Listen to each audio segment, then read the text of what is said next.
Good morning students. पश्चिम विभाग के video series में आपका स्वागत है। आज हम लक्ष्मी इस पाठ का आगे का हिस्सा देखने जा रहे हैं।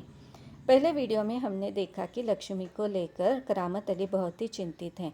वो अपनी ड्यूटी पर चला जाता है। वहाँ उससे दोस्त के साथ उसकी बात हो जाती है। उसका दोस्त उसे लक्ष्मी को बेचने का मशवरा देता है। इस बात पर करामत अली कुछ नहीं कहता है और वहाँ से निकल पड़ता है। घर आने पर वो देखता है कि लक्ष्मी को अब तक चारा नहीं दिया है।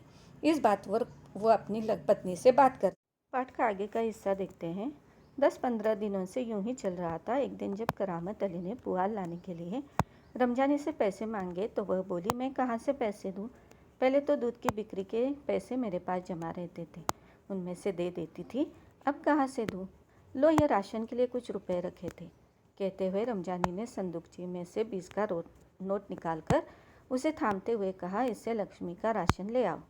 ठीक है, इससे लक्ष्मी के 2-4 दिन निकल जाएंगे। आखिर इस तरह कब तक चलेगा? रमजानी दुखी स्वर में बोली, तुम इसे खुला छोड़कर आजमा कर तो देखो। कहते हो तो ऐसा करके देख लेंगे।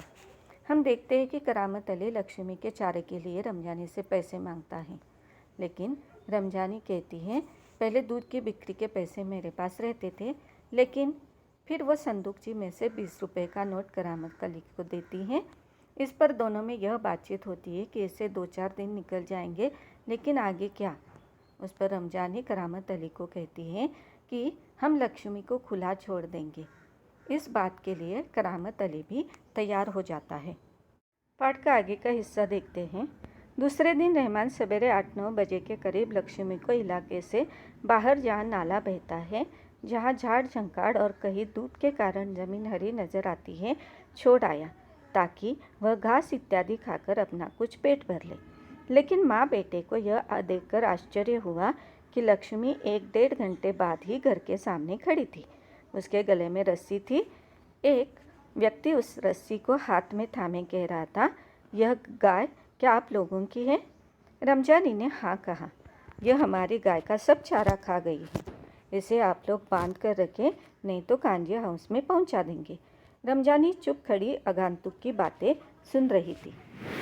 हम देखते हैं कि दूसरे दिन सुबह करामत अली का बेटा लक्ष्मी को बहते हुए नाले के पास, जहाँ बहुत सारे पेड़ पौधे और हरी घास है, वहाँ छोड़कर आता है। उसे ऐसा लगता है कि ये चारा खाकर वो अपना पेट भर लेगी। लेकिन 1-1.5 घंटे के बाद एक अपरिचित व्यक्ति लक्ष्मी को लेकर करामत अली के घर के सामने खड़ा रहता है और गाय के बारे में पूछता है और कहता है कि आप इसे बांध कर रखें, नहीं तो हम इसे कांजी हाउस, मतलब सरकारी मवेशी खाना जिसमें लावारिस पशु बंद करके रखे जाते हैं, वहाँ छोड़कर आएंगे, क्योंकि लक्ष्मी ने उनके गाय का सब चारा खा लिया था। रमजानी उस अपरिचित व्यक्ति की बातें चुपचाप खड़ी सुन रही थी। दोपहर बाद जब करामत अली ड्यूटी से लौटा और नहा धोकर कुछ नाश्ते के लिए बैठा तो रमजानी उससे बोली, मेरी मानो तो इसे बेच दो। फिर बेचने की बात करती हो? कौन खरीदेगा इस बुढ़िया को? रहमान कुछ तो रहा था, उसे कुछ लोग खरीद लेंगे। उसने किसी से बात कहा भी है, शाम को वह तुमसे मिलने भी आएगा। करामत अली सुनकर खामोश रह गया। उसे लग रहा था कि सब कुछ उसकी इच्छा के विरुद्ध जा रहा है, शायद जिस पर उसका कोई वश नहीं था। करामत अली यह अनुभव करते हुए कि लक्ष्मी की चिंता अब किसी को नहीं है, खामोश रहा, उठा और घर में जो सूखा चारा पड़ा था उसके सामने डाल दिया। लक्ष्मी ने चारे को सूंघा और फिर उसकी तरफ निराशापूर्ण आंखों से देखने लगी, जैसे कहना चाहती हूँ, मालिक यह क्या, आज क्या मेरे फाकने को यह सूखा चारा ही है, दर्रा खली कुछ नहीं। करामत अली उसके पास से उठकर मुंह हाथ धोने के लिए गली के नुक्कड़ पर नल की ओर चला गया। हम देखते हैं कि दोपहर के बाद जब करामत अली अपनी ड्यूटी से घर पर आता है तो उसकी पत्नी उसे कहती है कि क्यों ना हम लक्ष्मी को बेच देंगे। लेकिन करामत अली को यह बात पता है कि लक्ष्मी बूढ़ी हो गई है, कोई उसे खरीदेगा नहीं। अपने मन की शंका वो रमजानी को बताता है। उसकी इस बात पर रमजानी बताती है कि उसके बेटे ने एक आदमी से बात की है और वो लक्ष्मी को खरीदने के लिए तैयार है। शाम को करामत अली से मिलने के लिए वो आदमी आने वाला है। उसकी इस बात पर करामत अली चुप रहता है, क्योंकि जो बात वो नहीं चाहता वो ही होने जा रही थी। फिर उसने लक्ष्मी को सूखा चारा दिया। इस पर लक्ष्मी निराशापूर्ण आंखों से उसे देख रही थी। करामत अली को ऐसे लगा जैसे वो कहना चाहती है, क्या आज मेरे नसीब में यह सूखा चारा है? दर्रा अली खली कुछ नहीं। फिर करामत अली वहाँ से उठकर मुंह हाथ धोने के लिए चला जाता है। 7-8 बजे के करीब रहमान एक व्यक्ति को अपने साथ लाया। करामत अली उसे पहचानता था। इसके पहले कि उससे कुछ औपचारिक बातें हो, करामत अली ने पूछा, क्या तुम गाय खरीदने आए हो? उसने जवाब में कहा, हाँ, बूढ़ी गाय है, दूध वूध नहीं देती। तो क्या हुआ? तुम इसे लेकर क्या करोगे? मैं कहीं और बेच दूंगा। यह तुम्हारा पुराना धंधा है। मैं जानता हूँ तुम्हें गाय नहीं देनी बेचनी मुझे। करामत मियाँ ने उसे कोरा जवाब दिया।